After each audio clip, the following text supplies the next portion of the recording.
How to stop carrying what isn't yours. Letting go of emotional burdens we were never meant to hold. We all carry things. Some of us carry other people's anger. Others carry their expectations, their guilt, their disappointment. Sometimes we carry roles that were never meant for us. Peacemaker, fixer, protector, emotional sponge.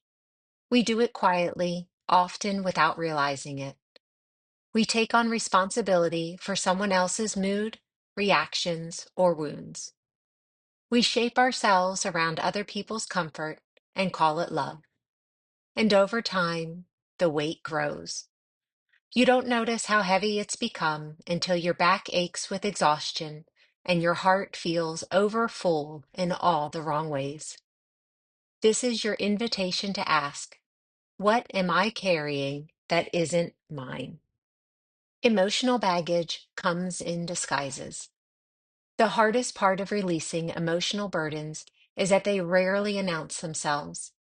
They show up disguised as people pleasing, over apologizing, guilt that doesn't match the facts, shame you inherited, not earned, exhaustion from managing everyone else's feelings. You may have picked them up from childhood, from an emotionally needy parent, from a volatile partner, from a world that taught you your value was in being the strong one.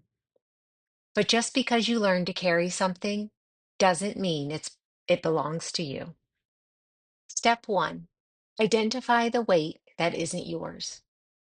Close your eyes and imagine putting everything you're carrying into a backpack. Now, one by one, ask, is this mine to hold? Was this handed to me or did I choose it? What would happen if I set this down? You may find you've been holding on to someone else's fear, someone else's healing, someone else's consequences. You can care without carrying. You can love without losing yourself.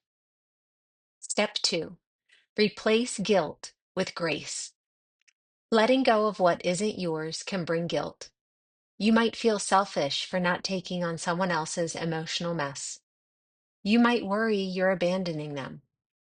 But boundaries are not abandonment, they're clarity. You're not saying, I don't care. You're saying, I trust you to carry your own growth, and I trust myself to carry mine. That is not selfish. That is sacred. Step three, practice emotional returning. This is a simple practice that helps you reset when you start carrying again. When someone else's energy feels heavy on you, quietly say to yourself, this doesn't belong to me. I return it with love. You can imagine placing it down. You can visualize handing it back with light, not anger. This isn't about blame. It's about balance. It's a daily practice. And each time you return what isn't yours, you reclaim a piece of your peace. Step four, make room for what is yours. When you stop carrying other people's pain, you make space for your own healing. When you stop holding their expectations, you get to hold your own desires. When you stop overfunctioning, you begin to breathe. You get to ask, what do I need today?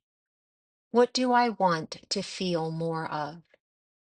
How can I show up for myself without being buried under everyone else's emotions?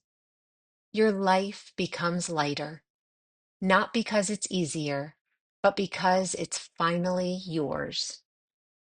Final thoughts. You were never meant to carry it all. You are not the fixer of every broken moment. You are not the emotional storage unit for other people's chaos. You are not required to bleed so others feel whole. Your worth is not measured by your ability to carry pain. It's measured by your ability to return to yourself again and again. So today, take off the backpack, Empty what's not yours. Breathe deeper. Walk freer.